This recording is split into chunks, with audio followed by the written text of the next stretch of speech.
In today's video, I will show you some of my favorite brushes in Procreate. I get asked a lot about which brushes I recommend, which are my favorites, so this video is all about that. First, I'm gonna show you my most used native Procreate brushes, then some of the ones I bought, and if you stay with me till the end, I'll show you how I used each one of those brushes to create a couple of my illustrations. I think Procreate already comes with some awesome sets of brushes. I got asked a million times where did I buy the brushes I had used for some particular works, and many times I used exclusively the brushes that were already there.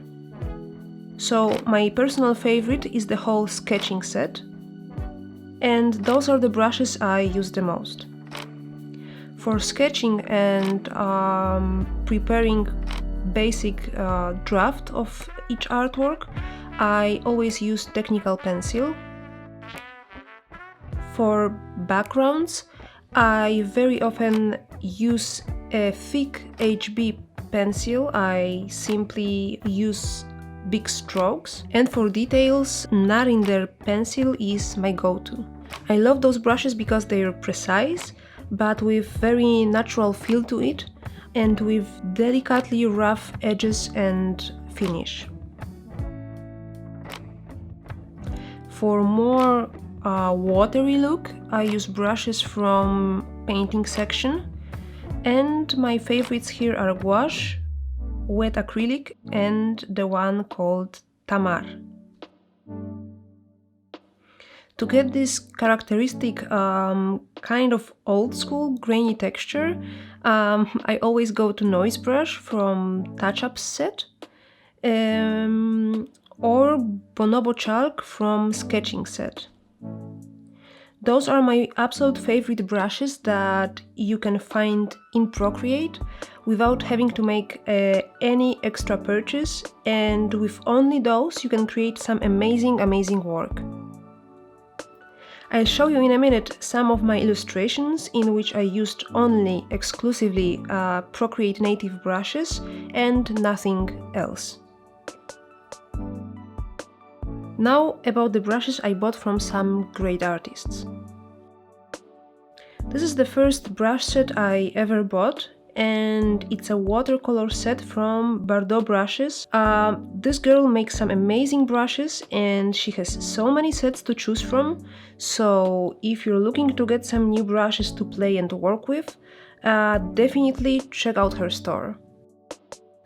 I've got here a set of watery and dry, very nicely textured brushes.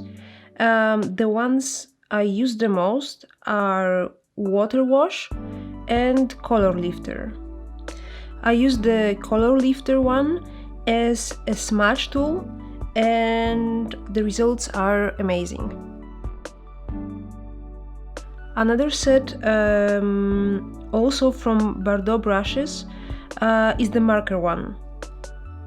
I like a lot fine markers that are a bit rough on the edges, and those are the ones I use for some extra details, especially to get some nice outlines.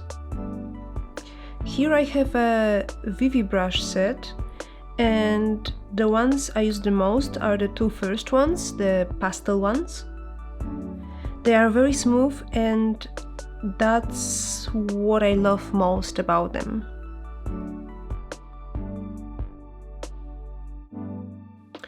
I also have gouache brushes, once again from Bordeaux Brush, and I need some more time to explore and try those out, although they already look amazing.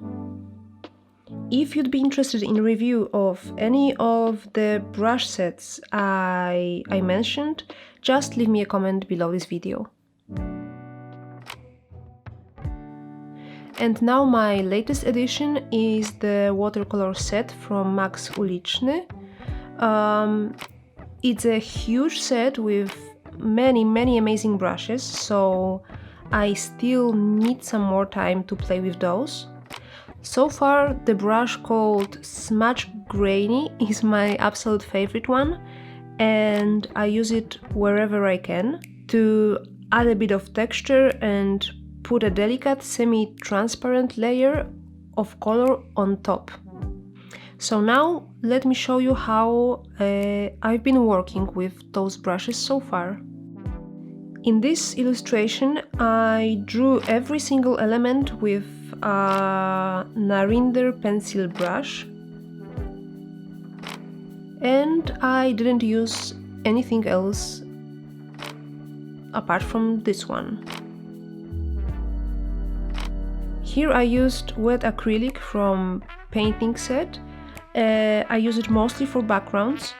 Once again I used a Narinder pencil brush for the characters and plants that create the frame around the illustration. I used technical pencil for all the tiny details, for the details on the skirt and for the grass. And I also used some gouache brush just to mark some shades in the background and also on some objects. Here in this illustration I used mostly thick HB pencil to create all those plants that are in the background. For all the small details I used technical pencil. I drew the sand and water with wet acrylic and also Bordeaux water wash brush. Flamingos are made with technical pencil. Here, for example, I used snow brush from elements section just to add a little bit of details on the leaves. Some more detailed plants are also made with Narinder pencil brush, as well as the female characters in the scene. And the final touches I added to flamingos to draw the feathers are made with technical pencil. That's all for today's video. I hope you liked it.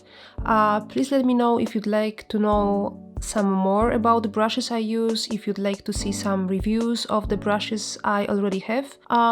Just to let you know, I also have a couple of brushes I created myself and I also use.